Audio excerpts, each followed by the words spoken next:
बिस्मिल्लाहिर्रहमानिर्रहीम अस्सलाम वालेकुम। मैं शकील मलिक आपकी खिदमत में हाज़िर हूँ।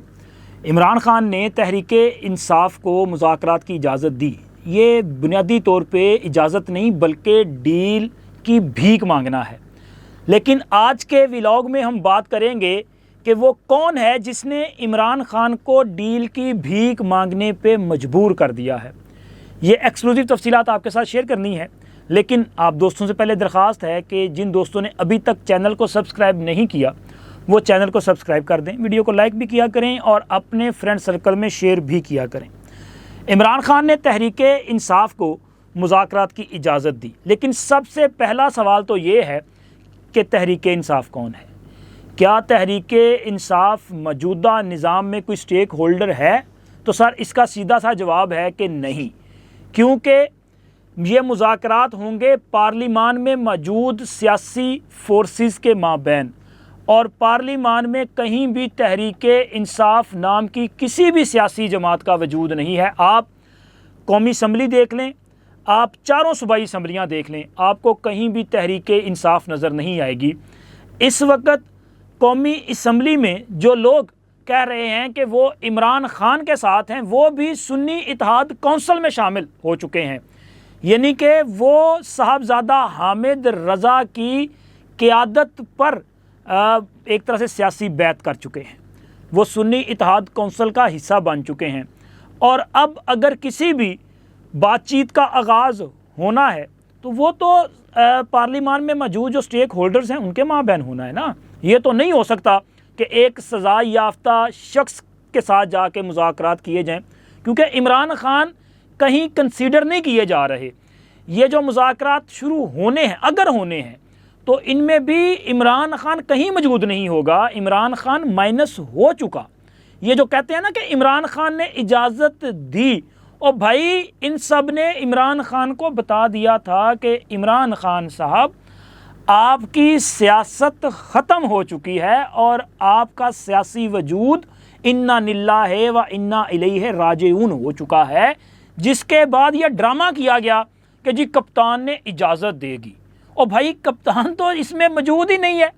इस खेल में कहीं इमरान ख़ान किसी खिलाड़ी के तौर पे मौजूद नहीं है, तो वो कहाँ पे होगा।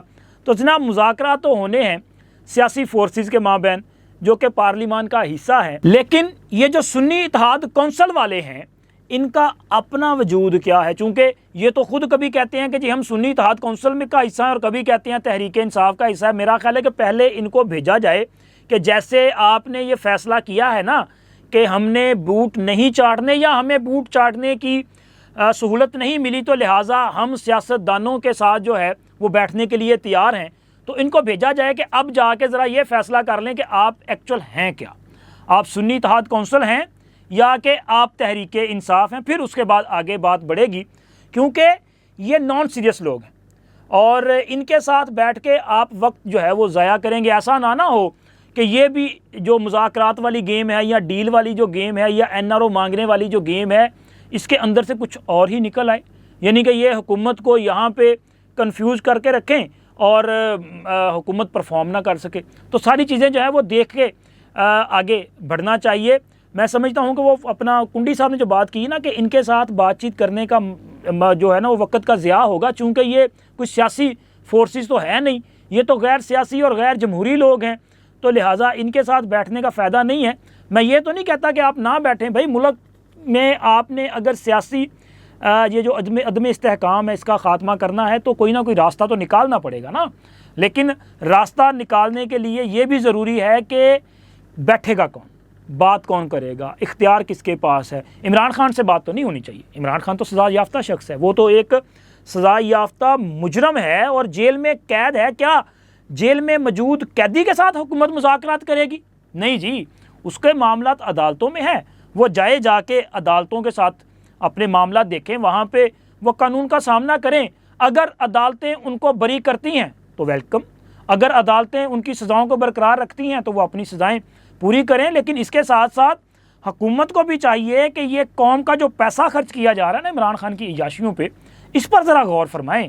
क्योंकि अब जो बजट पेश किया जा रहा है, आज बजट पेश होना है, इसमें आप आवाम पे अजाफी टैक्सों का बोझ लादने जा रहे हैं।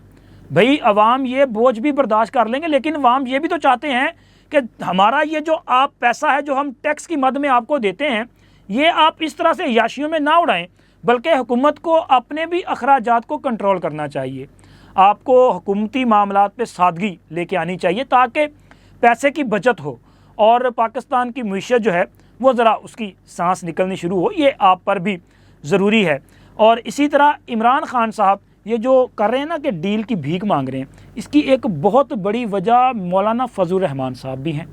चूँकि मौलाना फजल रहमान साहब ने इमरान खान को पल्लू नहीं पकड़ाया भाई, बड़ी मिन्नत समाजत की। इमरान खान वालों ने मौलाना के दरे दौलत पे इतने चक्कर लगाए, इतनी नाक रगड़ी, लेकिन मौलाना ने इनको लिफ्ट नहीं करवाई। उन्होंने इनके साथ बद तहजीबी नहीं की। देखे ना, कोई घर पे मेहमान जाता है ना तो बंदा उसे अपने घर से निकालता नहीं है, धुतकारता नहीं है, उन्हें बिठाया जाता है, इज़्ज़त दी जाती है। उनको जो आप उनकी खिदमत कर सकते हैं वो आप कर सकते हैं। उनको चाय पानी खाना वाना आप सर्व करते हैं यार, ये हमारी रवायात का हिस्सा है। लेकिन बदकिस्मती यहाँ भी देखें कि इमरान खान यहाँ भी नंबर ले गया। इमरान खान पाकिस्तान का वो सियासतदान है कि अगर ये बंदा किसी भी मीटिंग में बैठा हो ना, तो वहाँ पे अगर 5 लोग बैठे हैं तो यकीन करें ये एक चाय का कप मंगवाता था अपने घर पे और ख़ुद पीता था, और बाकी किसी को ये पूछना भी गवारा नहीं करता। ये इस किस्म का आदमी है। तो लिहाजा खैर बात कहीं और निकल जानी है। ये जितनी बार भी मौलाना के दर पे गए, उन्होंने कभी इनको जो है वहाँ से मतलब इस तरह से नहीं कहा जी मुलाकात नहीं कर सकते और वापस भेज दिया। मुलाकात की, बातें सुनी, और लेकिन अपनी बात भी रख दी।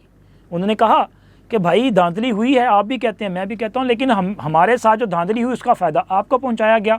हमारा मैंडेट चोरी करके आपकी झोली में डाला गया और बाकायदा तौर पे आपको खैबर पख्तूनख्वा में मुसल्लत किया गया। फिर उसके बाद इन्होंने बार बार वहाँ पे जाते रहे और उनसे इल्तिजा करते रहे कि जी हमें आपकी सपोर्ट चाहिए, तो लिहाजा आप अपोजिशन इत्तेहाद का हिस्सा बने। तो मौलाना ने कहा कि जी ये अपोजिशन इत्तेहाद जो होगा इसकी ड्राइविंग सीट किसके पास होगी? तो उन्होंने कहा जी आपके पास। ये उनको ऑफ़र की गई, लेकिन मौलाना ने कहा कि ड्राइविंग सीट मेरे पास होगी, आप उसका हिस्सा होंगे, अचकज़ई साहब उसका हिस्सा होंगे, मेंगल साहब उसका हिस्सा होंगे। तो हम जो फ़ैसले करेंगे, क्या हम लोग वहाँ पे जो बैठ के फ़ैसला करें वो हतमी होगा, या कि फिर आप बीच में से कल्टी कर जाएंगे जी हसीरा पूछ के आई। तो वहाँ पे अगर मगर पे जब बात हुई तो मौलाना ने कहा नहीं ऐसे नहीं होगा, आप चले जाएं, पहले आप पूरी तरह से उनसे पूछ के आ जाएं। तो जनाब वो इस वजह से भी प्रेशर का शिकार हुए, और इसके साथ साथ क्योंकि वो मुकम्मल तौर पे तन्हाई का शिकार हो चुके हैं और साइडलाइन किए हो चुके हैं। इस वक्त सियासत आगे बढ़ चुकी है, हुकूमत की परफॉर्मेंस बेहतर होती जा रही है, चीन के साथ CPEC 2 होने जा रहा है, सऊदी अरब से सरमायाकारी आ रही है, UAE से सरमायाकारी आ रही है, इसके अलावा दीगर जो ममालिक हैं उनके साथ भी राब्ते किए जा रहे हैं, और मौजूदा हुकूमत की जो पॉलिसी है वो आगे बढ़ रही है। आप देखें ना कि इस वक्त हुकूमती अमूर और सियासी मामला जो हैं वो तो स्मूथली आगे बढ़ रहे हैं। अगर कोई कॉर्नर हो रहा है तो वो इमरान खान है। तो लिहाजा इन तमाम चीज़ों ने इमरान खान को मजबूर कर दिया कि सर वो कटोरा उठा ले, और वो कशकोल उठा के जो है वो तरले मिन्नत पे आ गया कि जी मुझे डील दे दें, NRO दे दें, और ये भीख मांगना शुरू की और ये प्रेशर इन पे आया है। लेकिन इसके साथ साथ एक और ख़बर भी सामने आई है।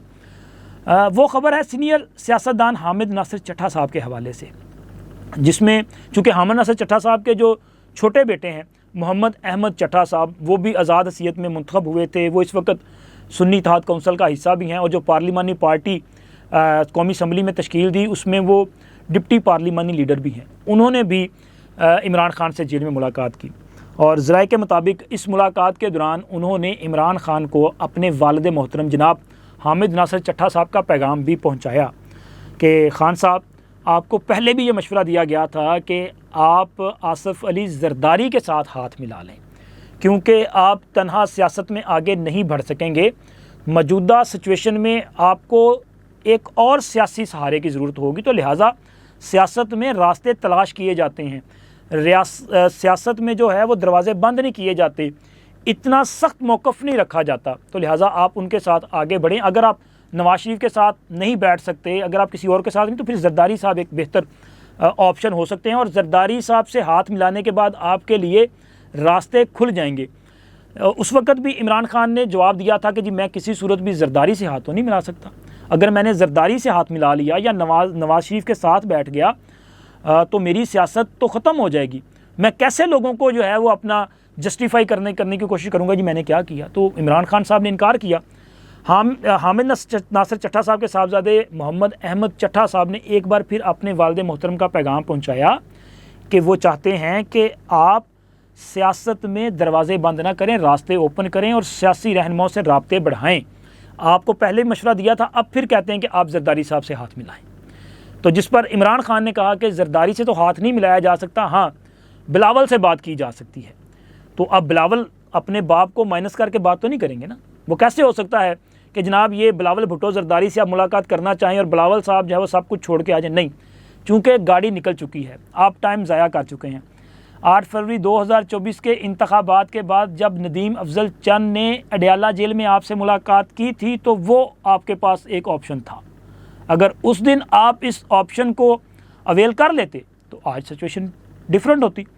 आज आप जो भीख मांग रहे हैं शायद ये मांगने की ज़रूरत पेश ना आती, तब सिनेरियो चेंज होना था।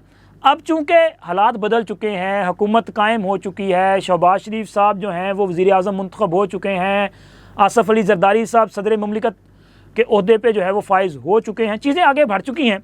तो अब तो गाड़ी निकल चुकी, अब तो मिन्नत समाजत है। अगर तो किसी ने आपकी सुन ली तो ठीक, अगर ना सुनी तो आपको जेल में रहना पड़ेगा।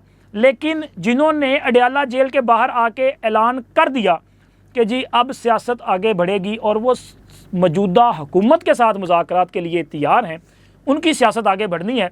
लेकिन ये भी कैसे होगा, इसका प्रोसेस ये हो सकता है कि सुन्नी इत्तेहाद कौंसिल वाले या तहरीक इंसाफ जो भी ये हैं, वैसे ये स्पीकर के ज़रिए ये मामला जो है इसको शुरुआत इसकी की जा सकती है कि वो स्पीकर से रब्ता करेंगे, अपनी जो ख्वाहिश है इसका इजहार करेंगे, फिर उसके बाद हुकूमत से रब्ता किया जाएगा और हुकूमत बताएगी। मुझे ये लगता है कि हुकूमत भी अब ज़रा थोड़ा सा इनको ना वो कहते हैं ज़रा थोड़ा सा खमशम दिखाने की कोशिश करेगी कि भाई कौन हो तुसी, किधर केवें क्यों करिए मुज़ाकरात, किस लिए करें मुज़ाकरात, क्या आपके डिमांड्स हैं, क्यों हैं। यानी कि इनकी डिमांड्स तो है ना कि जी इमरान खान के केस ख़त्म करें, इमरान खान की रिहाई हो, हमारा मैंडेट वापस किया, जो खुद साख्ता किस्म का अजीब डिमांड है खुद ये मैंडेट वाली, ये फार्म 47 और फार्म 45 वाला मामला। तो अब तो हुकूमत जनाब अपनी शराइत पे बात करेगी। तो वो शराइत क्या हो सकती हैं, वो शराइत तो ये होंगी ना कि सर आप सबसे पहले तो हुकूमत का मैंडेट तस्लीम करें। अब आप तस्लीम करेंगे तो उनके साथ बैठ सकते हैं, क्योंकि बग़ैर तस्लीम किए तो आप उनके साथ नहीं बैठेंगे। तो इसका मतलब ये है कि इमरान खान जो कह रहे थे या तहरीक इंसाफ या सुन्नी इत्तेहाद कौंसिल वाले जो कह रहे थे वो सारी की सारी जो है वो डिमांड्स वापस, और उन्होंने इस हुकूमत का मैंडेट तस्लीम करना है। फिर उसके बाद इमरान खान के लिए क्या बात की जा सकती है। इमरान खान तो सज़ा याफ्ता शख्स है, इमरान खान के ख़िलाफ़ अदालतों ने फ़ैसले दिए हैं, वो अदालतों को जाके जो है वो फेस करें, उनका सामना करें। सिर्फ इस बात पे फ़ैसला किया जा सकता है कि मौजूदा पार्लिमानी निज़ाम में अपोजिशन का जो किरदार है और जो उनका हक़ बनता है वो उनको मिलना चाहिए। हक़ क्या है कि कायमा कमेटियों में आपकी नुमाइंदगी हो सकती है, आपको कायमा कमेटियों की चेयरमैनशिप दी जा सकती है, और सबसे बड़ी बात कि पब्लिक अकाउंट्स कमेटी में आपकी चेयरमैनशिप जो है वो आपको दी जा सकती है। और तो मेरा ख्याल है इसमें कोई दूसरी बात ही नहीं है। रही बात इंतखाबात की, तो इंतखाबात हो चुके, अवाम अपना फ़ैसला दे चुके। अगर आपको किसी हलके के नताइज पर एतराज़ है तो आप जाएं, जाके ट्रिब्यूनल में उज़रदारी दायर करें। अगर आपने टाइम के साथ किया तो वो मेंटेन की जाएगी, अगर आपने टाइम गुजारने के बाद किया तो मेरा ख्याल है टेक्निकल बुनियादों पे वो खारिज कर दी जाएगी। यानी कि इमरान खान साहब का तो ख़ात्मा हो चुका। अब इमरान खान जो डील की भीख मांग रहे हैं ना, वो भी मेरे ख्याल में देर कर दी मेहरबान आते आते। मामला बहुत बदल चुके हैं, बहुत आगे निकल चुके हैं और इमरान खान ज़ाती तौर पे बहुत पीछे रह चुके हैं। अब तक इतना ही। अल्लाह।